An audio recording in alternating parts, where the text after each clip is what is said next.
안녕하세요. 책 읽어드리는 집사 백종환입니다. 우리는 다수와 다르다라는 이유로 의식적으로 혹은 무의식적으로 차별과 무례를 행하고 살고 있지 않습니까? 여러분은 어떠신지요? 사전적 의미의 배려는 짝처럼 서로의 생각을 나누고 마음을 헤아리는 것, 서로를 돕고 보살피려고 마음을 쓰는 일이라고 합니다. 그러나 오늘 낭독하는 배려의 말들의 저자인 유승연 작가는 말합니다. 진짜 배려는 고통을 함께 껴안고 나누는 게 아니라 옆에서 손을 잡고 나란히 걷는 것이다라고요. 그리고 얼마간의 거리를 두고 손을 살며시 마주잡는 것이 진짜 배려라고 합니다. 배려도 알아야 하고 배려는 이해해서 시작된다고 유승연 작가는 강조하고 있는데요. 배려의 말들 두 번째, 그 배려의 속으로 들어가 봅니다. 상황을 바꿀 수 없을지라도 적어도 그들에게 비굴해지지는 말자.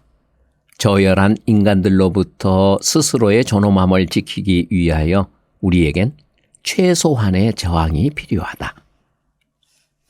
가족과 함께 지하철을 탔는데 갑자기 뒤가 소란스럽다. 50대 여성이 화를 내고 있었다. 내가 다 끼랬어? 뭘 했어? 그런 거면 애를 왜 데리고 다녀? 집에나 처박혀 있을 것이지. 그녀 앞에 앉았던 장애인 초등학생의 부모가 아이를 과보하며 내렸고 그 과정에서 한 사람이 그녀를 미인 모양이다. 그런 태도가 아쉽긴 했지만 그렇다 해서 장애인을 왜 밖에 데리고 다니냐며 고함치는 모습도 좋아 보이지는 않았다. 그녀가 계속 화내자 옆에 앉은 60대 남성이 그녀를 달랬다. 아, 그만 성내고 냅둬요. 부모 둘이 어디서 자식이라곤 그런 거 하나 낳았나 보지. 충격은 지금부터다. 주변 사람들이 일제히 깔깔깔깔 웃었다. 재치 있는 농담이라도 들었다는 듯 처음 보는 사람끼리 장애인 비하 발언에 동조해 와르르 웃음을 터뜨렸다. 웃음소리가 장악한 지하철 안에서 남편과 서로를 마주봤다. 그런 거를 낳은 부모로서 우리는 선택해야 했다. 침묵하는 것으로 비장애인의 우월감을 인정할 것인지 아니면 최소한의 저항을 할 것인지 후자를 택했다. 얌전히 앉아 뽀로로 동영상을 보던 아들에게 스마트폰을 뺏었다. 그러자 아이는 오이 아갸 하며 자신의 발달 장애임을 알리기 시작했다. 아들의 외계어가 울려 퍼진 순간 왁작지껄했던 차량 내부가 순식간에 조용해졌다. 나는 일어선 아들이 반대편으로 나가도록 비켜섰다. 아들이 발짝발짝 뛰며 50대 여성과 60대 남성 앞에 서자 나와 남편도 아들을 뒤따랐다. 우리 부부는 체격이 크고 척 봐도 포스가 느껴진다. 그런 우리를 보자 여성은 고개를 숙이고 그런 거라 조롱했던 남성은 자는 척을 한다. 우리는 아무 말도 하지 않았다. 단지 우리의 존재, 그런 거와 그런 거를 낳은 부모를 모두에게 내보이는 것으로 저항했다. 사회의 온갖 문제는 그 사회에서 가장 약한 구성원들을 통해 잔인한 방식으로 현실에 구현된다. 바보와 병신. 다들 흔하게 쓰는 말이면서 동시에 장애인을 모욕하는 대표적인 단어다. 거친 욕에 비해 다소 순화된 느낌이 있어 나도 과거엔 귀엽게 욕을 하고 싶거나 화를 살짝 표현만 할 때 죄책감 없이 쓰며 마음을 드러내곤 했다. 그런데 언제부턴가 두 단어가 불편해지기 시작했다. 텔레비전 속 개그 프로그램에서 흰색 콧물 분장을 하고 아이 같은 말투로 사람들을 웃기며 말의 맥락을 잘못 이해해 상황에 안 맞는 얘기를 하는 캐릭터를 보니 발달 장애인이었던 것이다. 그랬다. 그들이 개그 소재로 사용한 바보 캐릭터는 바로 인지가 낮은 내 아들이었다. 더 화가 났던 건 콧물. 인지가 낮은 사람이 콧물을 흘린다는 건 일반화의 오류이자 명백한 편견이다. 그래서 내 식대로 투정했다. 지금은 바보로 불리지만 언젠가 동네 바보형으로 불릴 아들을 위해 동네 바보형이라는 말을 미디어에서 추방하자는 글을 쓰고 강연을 다녔다. 그렇게 아들 덕에 바보라는 말의 폭력성을 알게 됐지만 병신이라는 말에는 여전히 민감하게 반응하지 못했다. 그 말의 폭력성은 김원용 변호사의 실격당한 자들의 변론을 읽고 비로소 알았다. 병신. 신체의 어느 부분이 온전하지 못한 기형이거나 그 기능을 잃어버린 상태 또는 사람을 낮잡아 이르는 말. 이렇게 무서운 말이 일상에선 가볍게 쓰이고 있다.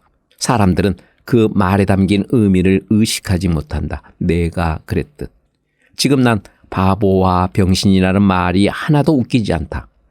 귀엽지도 않을 뿐더러 욕치곤 순화됐다는 느낌도 안 든다. 오히려 더 잔인하게 느껴진다. 사람의 존재성을 비웃는 말이기 때문이다. 존재 자체를 조롱하는 무서운 말이기 때문이다. 누구에게든 손가락질하고 싶은 마음이 들 때는 말이다.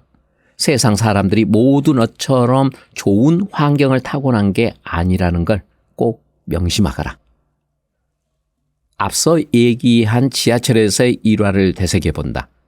그날 장애인을 왜 데리고 나왔냐 했던 여성과 그런 거를 낳았다며 비웃던 남성과 깔깔깔 웃어댄 차량 안의 승객들이 나쁜 사람이었을까? 그렇지 않다는 게 문제다. 그들은 아마 대체로 선량하고 바른 시민일 것이다. 사회적 약자에 대한 부당한 뉴스를 접하면 내일처럼 분노하고 가끔은 봉사활동도 하고 자식들에겐 정의로운 사람이 되어야 한다고 가르칠 것이다. 그런 선량한 사람들이 차별한다. 선량한 차별주의자라는 말에 반박할 수 없는 건 이런 이유에서다. 차별을 인지하지 못한 상태로 차별하는 선량한 사람들. 이 부분이 언제나 어렵다. 차별하는 건 차별하는 대상을 나와 다른 존재로 본다는 뜻이다. 나와 같은 너가 아닌 나와는 다른 너라는 인식이 밑바탕에 깔려있다. 장애인 초등학생과 부모를 나와 다른 너로 규정하고 선을 그은 덕에 지하철 안에 모두는 그들을 웃음거리 삼아 일종의 일체감이나 소속감을 느낄 수 있었다. 우리는 비장애인이라는 안도감 내지 우월감, 그로부터 발생한 공통의 소속감, 차별을 의식적으로 인식하고 멈춰야 하는 이유는 사회적 약자를 배려하기 위해서만이 아니다. 자신을 위해서이기도 하다. 차별이 일상이 된 사회에서 상황에 따라 내가 다음번 차별의 대상이 된다. 졸업한 학교에 따라, 사는 동네에 따라, 연봉에 따라, 외모나 나이에 따라 우리는 차별하는 준거 집단에 속하기도 하지만 차별받는 아웃사이더가 되기도 한다. 내가 하면 당연, 내가 받으면 차별. 이 부조리를 나부터 깨지 않는 한 우리가 차별하고 차별받는 메비우스의 띠와 같은 지옥에서 벗어날 수 없다. 분명한 것은 장애인의 면전에서 욕설하는 것만이 혐오가 아니라는 사실이다. 장애인이 감히 자신을 장애인이라고 말하지 못하도록 하는 암묵적인 질서도 혐오다. 비장애인 중심의 사회에서 장애인이 아주 사소한 배려를 받는 것조차 미안해하고 눈치를 보도록 하는 분위기도 혐오다. 하루는 강연을 끝내고 집에 가려는데 20대로 보이는 여성이 출구에서 기다리고 있다. 무슨 일이냐 물으니 눈물을 왈칵 터뜨린다. 뇌전증이 있다고 한다. 주변 사람들에게 뇌전증이 있다는 사실을 밝히는 게 힘들다며 아들이 발달장애임을 당당히 밝힐 수 있었던 비결을 묻는다. 비결이라. 나는 문제의 가장 빠른 해결 방법이 정면 대결이라는 생각으로 산다. 무엇이든 숨겼다 들키면 약점이 되지만 스스로 공개하면 약점이 되지 않는다. 아들을 위해서가 아닌 나 자신을 위해 아들의 장애를 처음부터 공개한 셈이다. 당당히 공개하자고 했다. 먼저 알리는 게 중요하다고 했다. 그래야 필요할 때 적절한 지원을 받을 수 있고 언제 들킬지 몰라 전전긍긍하는 애기 불안에서 벗어날 수 있다고. 물론 말 안 하면 모를 수도 있는 사실을 굳이 공개한다는 게 망설여지기도 할 것이다. 사람들은 장애나 뇌전증 등의 단어를 들으면 당황한다. 어떻게 대해야 할지 모르겠고 괜히 조심스럽다.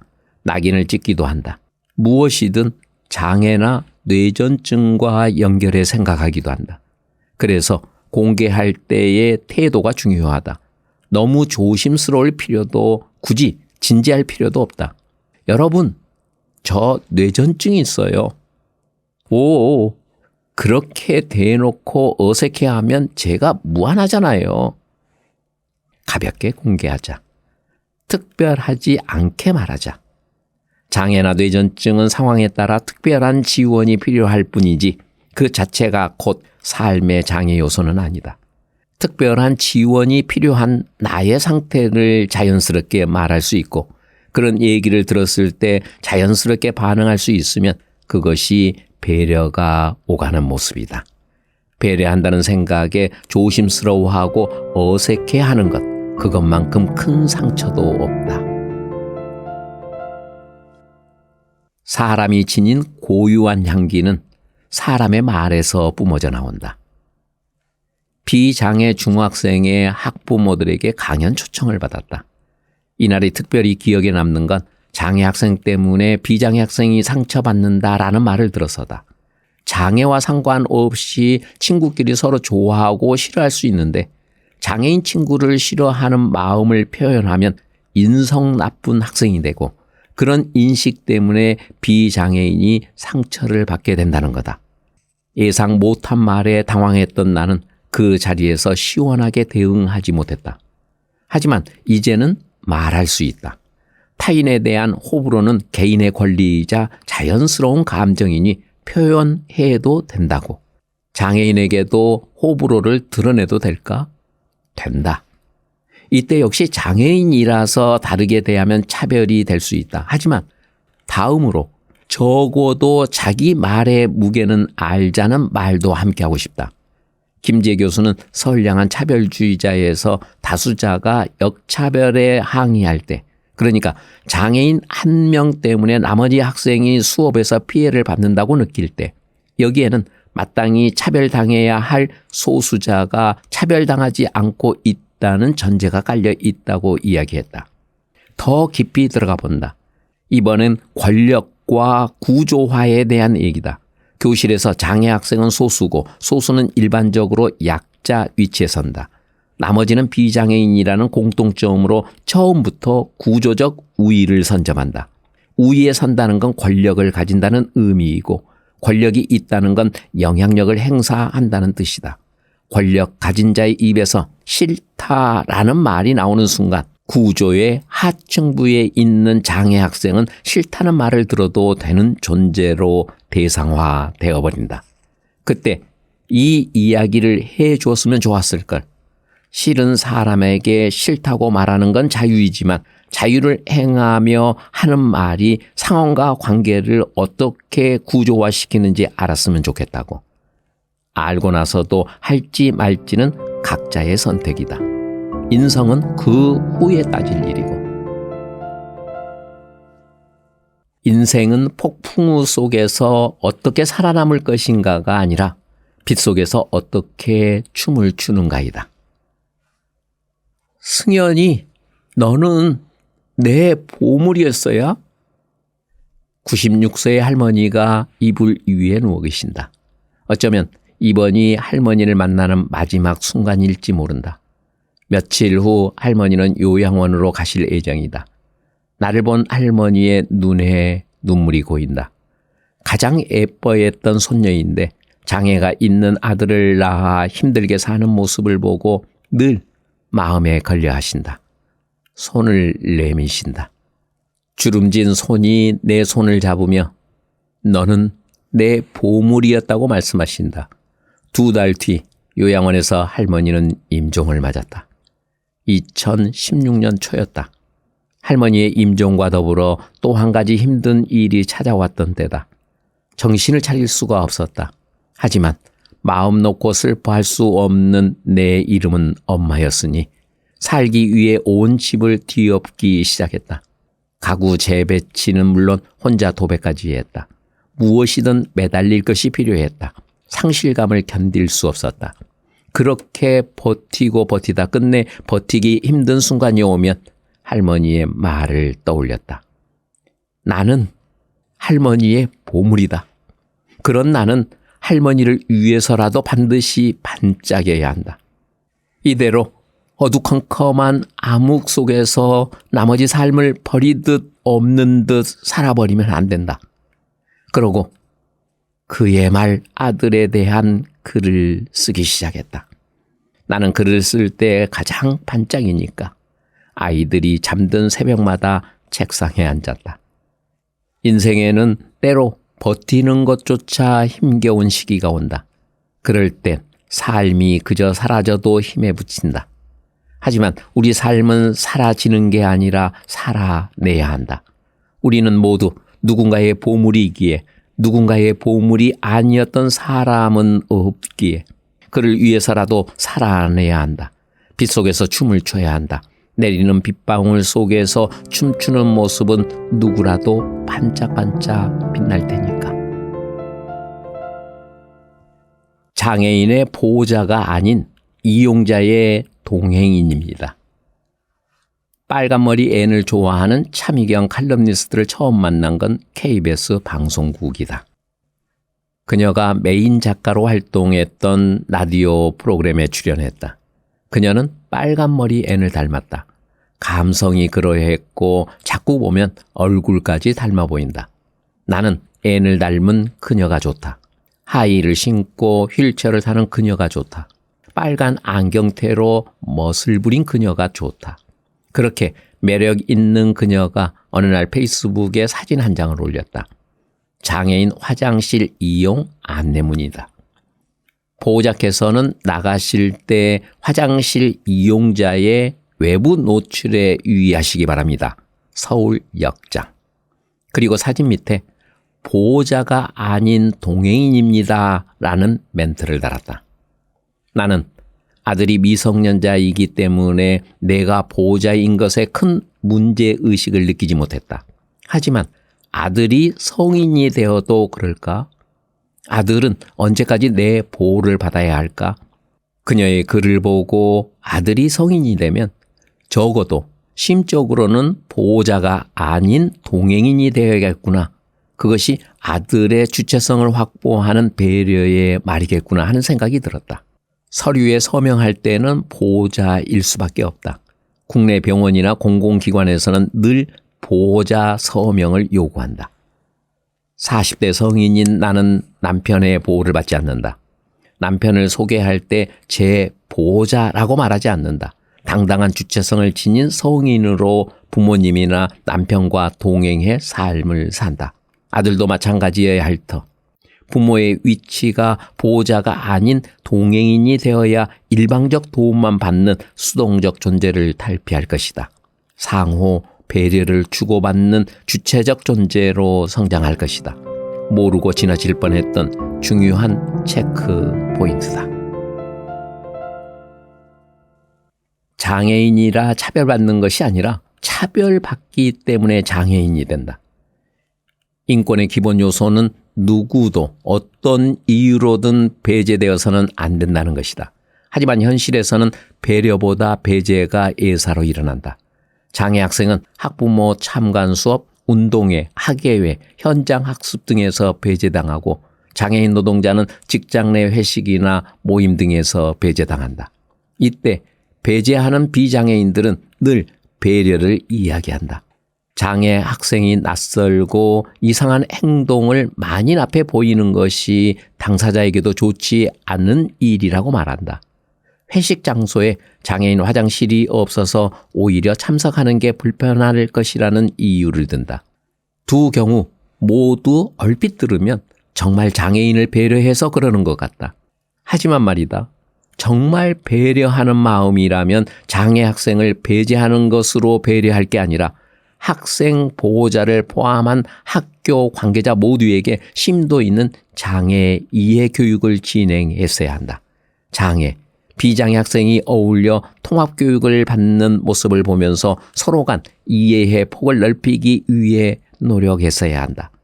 역시 진정으로 배려하려는 의도가 있었다면 휠체어가 드나들 수 있도록 문턱이나 계단이 없으면서 장애인 화장실이 있는 곳을 회식 장소로 물색했어야 한다. 메뉴보다 통행로를 먼저 고려했어야 한다. 배려하는 게 아니라 배제한 것이다. 소수를 배제하는 것으로 다수의 평화를 유지하는 가장 익숙한 형태의 쉬운 방법을 선택한 것이다. 배려하는 행동과 배제하는 행동에는 뚜렷한 경계가 없다. 한 끗 차이의 생각과 실천이 배려와 배제를 가른다. 장애는 세상과 만나는 방식일 뿐이다. 인간의 존엄적 차원에서 장애인과 나는 똑같은 존재다. 영화 나의 특별한 형제에서 배우 이광수가 연기한 발달장애인 동구는 뽀로로 인형을 좋아한다. 모든 발달장애인이 그런 것은 아니지만 동구처럼 일부 발달장애인은 실제 나이보다 어린 연령층에서 좋아할 법한 것에 애착을 나타내곤 한다.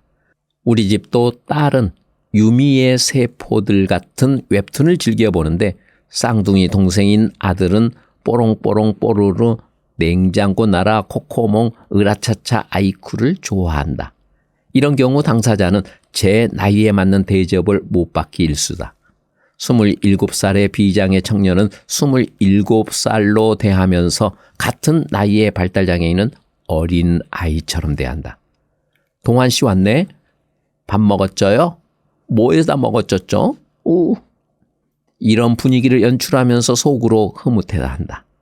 상대의 수준에 맞게 내가 배려했다고 생각한다. 나도 그랬다. 아들을 몇 살로 대해야 할지 감이 잡히지 않나 마냥 아기처럼 대했던 게 불과 몇 년 전이다. 그랬던 아들이 어느새 제 나이에 맞게 사춘기를 맞이했다. 좋아하는 이성 친구가 생기고 남자 대 남자로 아빠에게 반항을 하고 활동 반격이 넓어졌다. 다만 뽀로로를 좋아할 뿐 아들도 딸과 다를 바 없는 날을 보내고 있다. 12살에 겪어야 할 모든 것을 똑같이 겪고 있다. 장애, 비장애가 다르지 않았던 것이다. 발달이 느려 발달장애인이다. 하지만 느리다 해서 어리게 대하는 건 배려가 아니다. 명확히 말하자면 그건 상대를 나와 동등한 한 사람으로 존중하지 않는다는 뜻이다. 수준에 맞는 배려란 없다.